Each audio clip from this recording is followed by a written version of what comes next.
जमीन बळकावूनही झाले नाही समाधान, लेकानेच घेतले भीमराव सुशीलाचे प्राण। तर जमीन, पैसा, मालमत्ता माणसाला माणसापेक्षा प्रिय असतो आणि पैसा माणसाला माणसातून उठवतो। अगदी जन्मदाते आईबापही वैर वाटू लागतात, काही मुलांना तर आईबाप हे कटकटच वाटतात। तर नमस्कार मित्रांनो, स्वागत आहे आपल्या सह्याद्री कट्ट्यावरती। आजची घटना ही बघायची आपल्याला सोलापूर जिल्ह्यामधली आणि अतिशय थरकाप उडवणारी ही घटना घडलेली आहे।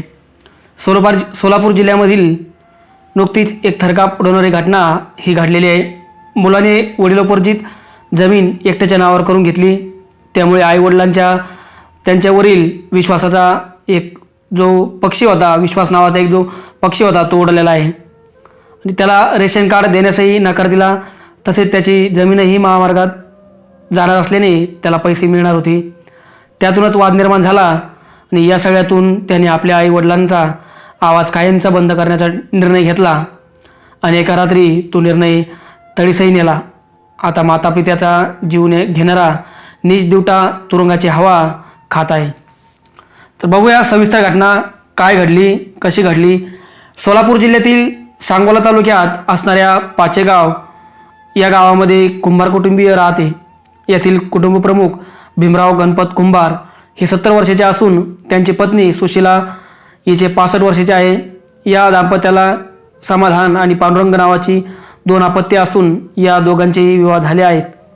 ते दोघेही आपल्या कुटुंबासमवेत आईवडिलांपासून दूर राहतात। यातील पांडुरंग हा 2 नंबरचा मुलगा कर्नाटकातील बँगलोर जिल्ह्यातील पुत्तूर या गावात कुटुंबासमवेत राहतो। तो सोन्या चांदीचा व्यवसाय करत असल्याने त्याची आर्थिक परिस्थिती बऱ्यापैकी ठीक होती। 2-3 महिन्यातून तो आपल्या आईवडिलांना भेटायला यायचा पाचेगाव येथे, त्यांना खर्चासाठी पैसे देतो। एकूणच तो आपल्या आईवडिलांची आपल्या परीने काळजी घेत होता। या उलट गावातच राहणारा पण आईवडिलांच्या घरापासून काही अंतरावर राहणारा समाधान, तो आईवडिलांजवळ राहत असूनही त्याच्या आईवडिलांकडे फारसे लक्ष असत नाही। काही पैसे लागले की मात्र तो आपल्या आईवडिलांकडे जातो, पण त्यांना काय लागते काय नाही याची त्याला फिकिरी नाही। पैशासाठी मात्र तो आईवडिलांशी भांडणही करतो। त्या दिवशी म्हणजे दिनांक 1 मार्च 2024 रोजी नेहमी उघडा असणारा कुंभार दाम्पत्याचा दरवाजा बंद दिसू लागला होता। ही गोष्ट शेजाऱ्यांच्या लक्षात आली आणि दरवाजा कसा बंद आहे, नेहमी या म्हाताऱ्याला दाम्पत्याची काहीतरी लगबग असते, पण आज कसा काय दरवाजा बंद आहे, अजून झोपले आहे का हे, की त्यांना काय झालंय असा विचार करत शेवटी एकाने हा दरवाजा उघडून पाहिला। ती व्यक्ती हाक मारत आत गेली, पण त्याला प्रतिसाद काय मिळाला नाही, म्हणून ती व्यक्ती वरच्या मजल्यावर जिन्यावरून जाऊ लागली। तेव्हा त्यांना सुशीला कुंभार या निश्चित पडल्याच्या दिसून आल्या। त्यांनी इतर लोकांना आत बोलवून घेतले, सुशीला यांचा मृतदेह दाखवला। त्यानंतर सर्वजण भीमराव यांना शोधू लागले। तेव्हा ते ही गच्चीमध्ये पडल्याचे दिसून आले। वृद्ध दाम्पत्याचे मृतदेह पाहून त्यांची कल्पना मुलांना दिली। समाधान हा त्या ठिकाणी लगेच आला, पण पांडुरंग याला वेळ लागत होता। दरम्यान या घटनेची माहिती सांगोला पोलीस ठाण्यात देण्यात आली। पाचेगाव येथील पोलीस पाटलांनी फोन करून सांगितले की आमच्या गावात भीमराव गणपत कुंभार वय 70 आणि त्याची पत्नी सुशीला वय 65 या दोघांचा कोणा अज्ञाताने खून केला आहे। तुम्ही त्वरित याच्या घटनेची माहिती घ्या। ठाणे अंमलदारांनी पोलीस निरीक्षक भीमराव खंदाने यांनी नेहमी माहिती मिळताच ते आपले सहकारी सर्व कर्मचारी घेऊन पाचेगाव येथे पोहोचले। पोलिसांनी कुंभार यांच्या घरात जाऊन पाहणी केली, तेव्हा पत्नीला अमानुषपणे मारून करण्यात खून आला होता आणि असल्याने आढळून आले त्यांना। भीमराव कुंभार यांना मारहाण करून मानेत लोखंडी खुंटी मारण्यात आली होती, तर सुशीला यांचा गळा आवळल्याने त्यांचा खून झाला होता। पोलिसांनी घटना व मृतदेहाचा पंचनामा करून मृतदेह विच्छेदनासाठी शासकीय रुग्णालयात पाठवून दिले। विच्छेदन झाल्यानंतर मृतदेह नातेवाईकांच्या ताब्यात देण्यात आला।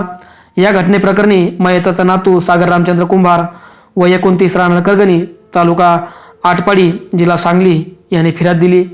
त्यानुसार सांगोला पोलीस ठाण्यात याच्यावरती गुन्हा दाखल करण्यात आला। घटनेची माहिती सोलापूर स्थानिक गुन्हा अन्वेषक शाखेला मिळताच पोलीस निरीक्षक सुरेश निंबाळकर यांना मिळताच ते पथकासह दाखल झाले। त्यांनी तपास सुरू केला। सांगोला पोलिसांनी 2 पथके तयार केली। पोलिसांनी आरोपीच्या शोधासाठी जोमाने तपास सुरू केला। खून नेमका कोणी आणि कोणत्या कारणाने केला याची माहिती पोलिसांना घ्यावायची असल्याने पोलिसांनी कुंभार दाम्पत्याची कौटुंबिक पार्श्वभूमी समजून घेतली. यामध्ये कुंभार दाम्पत्याला समाधान आणि पांडुरंग अशी 2 अपत्ये असल्याने समजले. यातील समाधान हा गावातच पण आईवडिलांपासून थोड्या दूर अंतरावर राहतो, तर पांडुरंग हा कर्नाटकातील बँगलोर जिल्ह्यातील पुत्तूर या गावी सराफी व्यवसाय करत असल्याचे समजले. या कुटुंबाची शेती असून या शेतीवरच समाधान आणि त्यांच्या आईवडिलांचे गुजराण होते. समाधान हा गावातच राहत होता, पण त्याला या घटनेबद्दल काहीच कल्पना नव्हती. शेजाऱ्यांनीच त्याला याबाबत सांगितले होते. पोलिसांनी समाधानबद्दल अधिक माहिती घेतली असता त्याचे आणि त्याच्या आईवडिलांशी पटत नव्हते. तो नेहमी आईवडिलांबरोबर भांडण करत असे. याबाबत एकदा भीमराव कुंभार यांनी सांगोला पोलीस ठाण्यात समाधानविरुद्ध तक्रारी दाखल केली होती. या साऱ्या माहितीमुळे पोलिसांना समाधानावरच संशय येऊ लागला होता. म्हणून यांनी खबऱ्यांकडून माहिती घेणं चालू केलं आणि माहिती घेण्याचं ठरवलं. खबऱ्यांनी ते काम चोखपणे केलं. येथे समाधानावरच संशय व्यक्त होऊ लागला होता. पोलिसांनी त्याच्याकडे चौकशी करायला सुरुवात केली. आतापर्यंत पोलीस शांत होते, पण त्यांच्याकडे चौकशी होऊ लागताच समाधानाच्या चेहऱ्यावरचे हावभाव बदलू लागले. तो घाबरलेला दिसत होता. त्याची ती स्थिती पाहून पोलिसांनी त्याच्या खांद्यावर हात ठेवत विश्वास निर्माण करण्याचा प्रयत्न केला. तू आई वडिलांच्या घराजवळ राहतोस, त्यामुळे तुला माहीत असायला हवं. ती माहिती तू आम्हाला दे. साहेब, मला खरंच माहिती नाही हो. बरं, तू असं म्हणतोस, पण आम्ही का विश्वास ठेवावा? तू जे काही घडलं ते खरं खरं सांग, नाहीतर आम्हाला ठाऊक आहे की ते खरं कसं बाहेर काढायचं. मग मात्र समाधान याचे अवसान गळले. साहेब, मीच मारलंय त्या दोघांना, असे तो म्हणाला. का रे बाबा, का मारलंस? साहेब, ते मला रेशन कार्ड देत नव्हते. सगळी शेतजमिनी मलाच हवी होती, पण माझे आईवडील 2 भावांमध्ये समान वाटणी करायची असे म्हणत होते, म्हणून मी मारलं. शेवटी मुलानेच आईवडिलांचा खून केल्याचे पोलिसांना समजून आले. त्यांना त्याच्याकडून अधिक माहिती घ्यायची असल्यास त्याला न्यायालयात उभे करण्यात आले. न्यायाधीशांनी त्याला 5 दिवसाची पोलीस कोठडी ठोठावली. पोलीस कोठडीत समाधान भीमराव कुंभार व 42 यांची कसून चौकशी करण्यात आली. त्याने सांगितले की आईवडिलांनी एक एकर शेतजमीन घेतली होती. ती जमीन मी माझ्या नावावर करून घेतल्यामुळे आईवडील रागवले होते.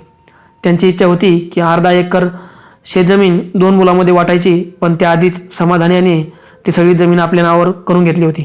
काही दिवसापूर्वी माझा भाऊ पांडुरंग याच्या मुलास शाळेसाठी कागदपत्रे काढवायची होती. यासाठी दारिद्र्य रेषेखालील रेशन कार्डाची गरज होती, म्हणून त्याला देण्यासाठी आईकडे दिले होते. मात्र पुन्हा ते कार्ड परत देण्यास आईवडील टाळाटाळ करू लागले होते. यातून आमच्यामध्ये वाद झाला असे त्यांनी सांगितले. त्याच्याकडे असलेली शेतजमिनीतून शक्तिपीठाचा मेगा महामार्ग जाणार होता. याची नुकसान भरपाई म्हणून समाधान याला 10 कोटी मिळणार होते, अशी चर्चा गावात सुरू होती. ही चर्चा त्याच्या आईवडिलांना समजताच ते त्याला विरोध करू लागले, भांडण करू लागले. आपले आईवडील जिवंत असेपर्यंत ते अशीच कटकट करत राहणार, आपल्याला पैसा मिळू शकणार नाही असे समाधान याला वाटू लागले होते. म्हणून त्याने आईवडिलांचा खून करण्याचे ठरवले आणि गुरुवार दिनांक 29 फेब्रुवारी रोजी रात्री तो आईवडिलांच्या घरात गेला. त्याने रेशन कार्डची मागणी केली, तेव्हा ते देण्यास दोघांनी नकार दिला. याचा राग समाधानला आला आणि त्याने आईवडिलांना मारहाण केली. मारतच तो वडिलांना गच्चीवर घेऊन गेला आणि त्यांना मारहाण केली. त्यानंतर मानेत लोखंडी खुंटी घुसून ठार केले. आपला मुलगा वडिलांना मारत आहे हे पाहण्यासाठी त्याची आई सुशीला जिना चढून वर येत असल्याचे त्याला दिसले. त्याने एक केबल उचलून सुशीला यांच्या गळ्यात टाकली आणि आवळून तिचा खून केला. दोघांचे खून करून तो त्या रात्रीचा घराचा दरवाजा बंद करून आपल्या घरी आला. इकडे शुक्रवार दिनांक 1 मार्च 2024 रोजी कुंभाराच्या घराचा दरवाजा जो का बंद आहे म्हणून कुतूहलाने काही लोकांनी तो उघडला असता त्यांना कुंभार यांचा खून झाल्याचे दिसून आले. कोणीतरी या दाम्पत्याचा खून केला असावा म्हणून याची माहिती पोलीस पाटलांना देण्यात आली. नंतर पोलीस पाटलांनी ही पोलिसांना सविस्तर माहिती दिली. या प्रकारचा तपास जिल्हा पोलीस शिरीष सरदेशपांडे आणि यांची सर्व टीम आता पुढील तपास हे करत आहेत. तर बघा मित्रांनो, एका मुलानेच आपल्या आईवडिलांचा खून केला आणि त्यांची जमीन नावावर करून घेतली. पण फक्त आईवडील भांडत असे की दोघा भावामध्ये आपण ही जमीन वाटून देऊ, आणि हे त्याला पटत नव्हतं आणि त्याने आईवडिलांचा खून केला. समाधान हा इतका नीच वृत्तीचा माणूस आता नीच वृत्तीचा मुलगा यांच्या जन्माला आला आणि हे मात्र मोठं हत्याकांडाचं एक प्रकरण इथे घडलं. तर अशाच वेगवेगळ्या स्टोऱ्या ह्या जास्त महाराष्ट्रामध्ये वाढत चाललेल्या आहे. आता ही घटना सोलापूर जिल्ह्यामधील सांगोला तालुक्यामध्ये घडलेली आहे. तर अशाच वेगवेगळ्या स्टोऱ्या आपण आपल्या सह्याद्री कट्ट्यावरती आणत असतो आणि सावध करण्यासाठी एक माहिती म्हणून आपण या वेगवेगळ्या स्टोऱ्या तुमच्यापर्यंत पूर्ण महाराष्ट्रामध्ये घडतात त्या स्टोऱ्या आपण आपल्या सह्याद्री कट्ट्यावर आणत असतो. तर आपल्या या सह्याद्री कट्ट्याला सबस्क्राईब करून घ्या आणि आपण इथे थांबूया. आता भेटूया आपण पुढच्या स्टोरीमध्ये. तोपर्यंत काळजी घ्या आपली व आपल्या कुटुंबाची. धन्यवाद.